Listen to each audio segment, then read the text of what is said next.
अस्सलामुअलैकुम, welcome to विजी mentor CS201 introduction to programming का लेक्चर नंबर 25 आज हम लोग देखने जा रहे हैं। इस लेक्चर में हम देखेंगे कि कौन से टॉपिक्स ज़्यादा इंपॉर्टेंट हैं फाइनल टर्म के लिए और कौन से टॉपिक इजी हैं जो हम ईज़िली कवर अप कर लें और कौन से टॉपिक में से ज़्यादा पेपर आएगा एग्ज़ाम में ज़्यादा नंबर से। तो हम देखते हैं इसका ओवरव्यू कि इस लेक्चर में है क्या। बेसिकली इसमें हमारे पास हिस्ट्री ऑफ सी है और C++ है, स्ट्रक्चर्ड प्रोग्रामिंग है, लिमिटेशंस हैं उसकी, डिफ़ॉल्ट आर्गूमेंट्स हैं और इनलाइन फंक्शन है जो इम्पोर्टेंट है मेरे हिसाब से। ठीक है, ये वो सारी चीज़ें हैं जो उसके अंदर हम लोग स्टेप बाय स्टेप देखेंगे और समझने की कोशिश करेंगे कि ये सारा कुछ हो क्या रहा है यहाँ पे। तो सबसे पहले हमारे पास ओवरव्यू है। अब ओवरव्यू में मैं आपको थोड़ा सा एक्सप्लेन कर दूँ हमारे पास ओवरव्यू क्यों नहीं किया कि सबसे पहले डिज़ाइन की गई थी C डिज़ाइन की गई थी, डेवलप की गई थी C। अब जो C थी वो क्लोज टू मशीन थी, मतलब एक लो लेवल लैंग्वेज समझी जाती थी। अब लो लेवल लैंग्वेज हम सबको पता है जो नियर टू मशीन लैंग्वेज हो उसको हम लो लेवल लैंग्वेज कहते होते हैं, क्योंकि उसमें थी scanf था एंड printf था। scanf होता था इनपुट लेने के लिए, printf होता था आपका डिस्प्ले करवाने के लिए, एग्जीक्यूट करवाने के लिए। देन C++ डिज़ाइन की गई, वो डेवलप की गई इस चीज़ को ओवरकम करने के लिए कि जो ये जो है इसकी लो लेवल है ना उसको थोड़ा अपग्रेड करें। उसमें C in और C out आ गया। तो ये वो सारी चीज़ें जिसकी बेस पर C++ डिज़ाइन की गई। ठीक है, तो नीचे अब हिस्ट्री आ रही है इसकी। जो C या C++ है, जो C को डिज़ाइन किया गया था बेल लैब्स 1970 के अंदर। ये आपके MCQs के लिहाज से ये टॉपिक ये लाइन इंपॉर्टेंट है। ठीक है, अब सबसे पहले तो हमने ये देखना है कि जो हमारे पास मशीन लैंग्वेजेस थी उनको ओवरकम करने के लिए C बनाएगी। ठीक है, बट जो C थी उसमें बहुत ज़्यादा बग्स वगैरह थे। उस बग्स को ओवरकम करने के लिए, बग्स क्या थे कि वो नियर टू मशीन थी, वो लैंग्वेज थी, ये वो सारा कुछ था। उस बग्स को ओवरकम करने के लिए हमने C++ डिज़ाइन की। ठीक है, जब हायर लेवल लैंग्वेज डिज़ाइन हो रही थी लाइक कोबाल्ट, फोटोन, उसके साथ साथ C को अपग्रेड किया गया C++ के अंदर। ठीक है, तो ये थोड़ी सी हिस्ट्री इसकी, आपने ये हो सके तो रीड कर लीजिएगा। अब स्ट्रक्चर्ड प्रोग्रामिंग क्या होती है? स्ट्रक्चर प्रोग्रामिंग देखें, इसमें कह रहे हैं कि हमारे पास एक top down structure programming approach होती है जो फंक्शन को पीसेस में डिवाइड करके top to down module wise काम करती है। ठीक है, इसको हम स्ट्रक्चर प्रोग्रामिंग कहते हैं। अब उस स्ट्रक्चर्ड में डिवाइड एंड कनकर जो स्ट्रेटजी है ये काफ़ी पॉपुलर है।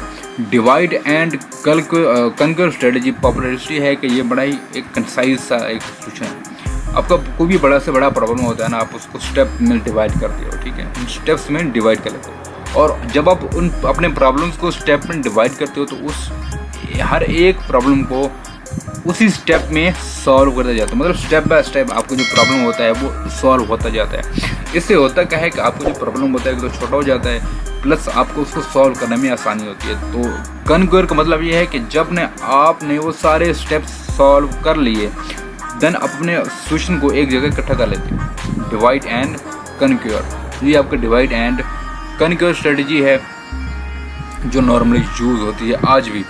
हमारे पास inside function single entry single exit. अब सिंगल एंट्री सिंगल एग्जिट क्या होता है कि हमारे पास किसी भी फंक्शन को रिलायबल बनाने के लिए हम सिंगल एंट्री और सिंगल एग्जिट का इस्तेमाल करते हैं। ठीक है, और किसी भी प्रोग्राम को मैनेज करने के लिए ये उसको रिलायबिलिटी को मैनेज करने के लिए बहुत ही एक अच्छा कंसेप्ट है कि आप सिंगल एंट्री और सिंगल एग्जिट का जो स्ट्रक्चर है वो फॉलो अप करें। अगर हम सिंगल एंट्री या सिंगल एग्जिट का फंक्शन यूज़ नहीं करते तो होता क्या है कि हमारे पास कंसाइज नहीं होता प्रोग्राम, उस कोड को रीयूज़ करना मुश्किल होता है, उसको समझना मुश्किल होता है। आपने तो लिख लिया, आपको समझ आ जाएगा, लेकिन एक नया बंदा या नया डेवलपर आपको प्रोग्राम को देखेगा तो उसके लिए चीज़ को समझना मुश्किल होगा। हमारे पास देन आ रहा है कि commit your program. Commit your program का मतलब क्या होता है? कमेंट योर प्रोग्राम का मतलब ये होता है कि आप जो कुछ कर रहे हैं साथ कमेंट करते हैं कि आपने यहाँ पे क्या किया। अब कमेंट वो लाइंस होती हैं जो हमारे पास जस्ट लिखी हुई होती हैं, उसके अलावा उनका प्रोग्राम में कोई काम नहीं होता, ना वो डिस्प्ले होती हैं आउटपुट में, ना वो ड्यूरिंग कंपाइलेशन कोई काम करती हैं। जस्ट वो प्रोग्राम में लिखी होती हैं, एक मतलब कि हिंट दिया होता है कि मैंने यहाँ पे ये काम किया, ठीक है। तो ये मतलब हमारे पास कमेंट हम जो कहते होते हैं, ठीक है। लिमिटेशन ऑफ स्ट्रक्चर प्रोग्रामिंग हमारे पास आ रहा है। अब लिमिटेशन कोई इसके अंदर ख़ास बात नहीं है, ठीक है। अब अभी कह रहे हैं कि हम जब भी कोई प्रोग्राम लिखना है हमें रिक्वायर एक होता है process is an entity that lies out. हमारे पास एक एंटिटी होती है जो प्रोग्राम के बाहर लाई कर रही होती है, ठीक है, स्ट्रक्चर के बाहर लाई कर रही होती है, मतलब प्रोग्राम या स्ट्रक्चर के अंदर नहीं होती, ठीक है।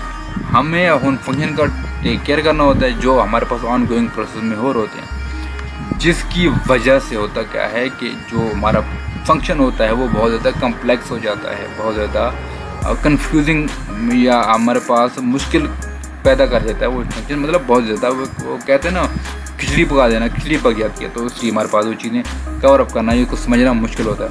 हमारे पास 1980s में बेल लैब्स में क्या हुआ था कि सी को इन्हांस करने की इन्हांस किया था, उसकी जो क्या कहते हैं ओवरकम जो उसकी शॉर्ट कमिंग थी ऑफ स्ट्रक्चर अप्रोच, हमने फिर क्या कहते हैं बनाई C with classes, C with classes, ठीक है, उसका नाम रखा हमने C++ 1980s में। फिर हमने यहाँ क्या हुआ कि इस चीज़ को ओवरकम करने के लिए, क्योंकि ये सारा काम सी में हो रहा था, सी में जो ये जो शॉर्टकम्स थे इनको ओवरकम करने के लिए हमने सी के साथ क्लासेस बना दी, ठीक है, सी के साथ क्लासेस बना दी जिनकी मदद से हमारे लिए प्रोग्रामिंग करना थोड़ा इजी हो जाता था, कोड लिखना थोड़ा इजी हो जाता था। उसका हमने नाम रख लिया C++। 1970s में आपके पास सी आई थी, 1980s में आपके पास C++ बेल लैब्स में ही उन्होंने डेवलप की, डिज़ाइन की, ठीक है। तो ये आपने इसको देख लेना है। हमारे पास डिफ़ॉल्ट फंक्शन आर्गूमेंट्स हैं। अब डिफ़ॉल्ट फंक्शन जो आर्गूमेंट्स होते हैं वो क्या होते हैं, कुछ नहीं होते, थोड़ा बस डराने वाला नाम है, ज़्यादा इसमें कोई कन्फ्यूजन वाली बात नहीं है। अब देखें हमारे पास पावर है, लॉन्ग एक्स है, इंट एन है। हमारे पास पावर एक फंक्शन का नाम है, उसके अंदर जो उसके आर्गूमेंट्स हैं वो 2 आर्गूमेंट्स हैं, ठीक है, उसमें 2 आर्गूमेंट्स पास किए हुए हैं।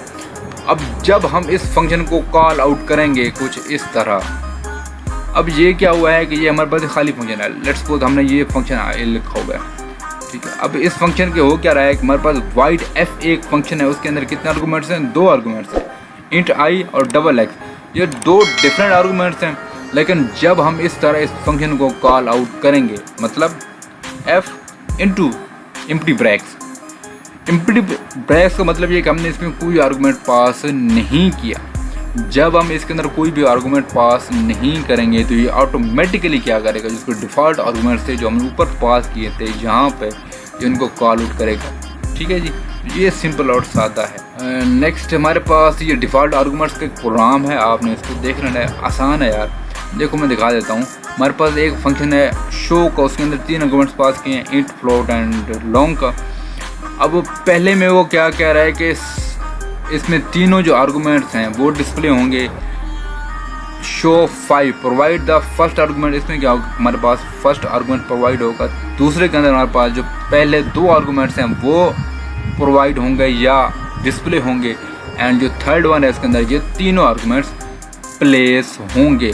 लेकिन उसने ये एक गंदा काम किया कि उसने जो फंक्शन की डिक्लेरेशन है ना वो एंड पे किया है, ठीक है, फंक्शन की डिक्लेरेशन जहाँ पे उसने एंड पे किया है। तो आपने इस बात का ख्याल रखना है कि आपने फंक्शन की डिक्लेरेशन एंड पे नहीं करनी, यहीं पे साथ ही कर देनी है, ताकि जो लिखने वाला है या जो सुनने वाला है, जो देखने वाला है, उसको भी समझ आए कि प्रोग्राम में हुआ क्या हुआ है, ठीक है। और प्लेसमेंट ऑफ पैरामीटर्स है।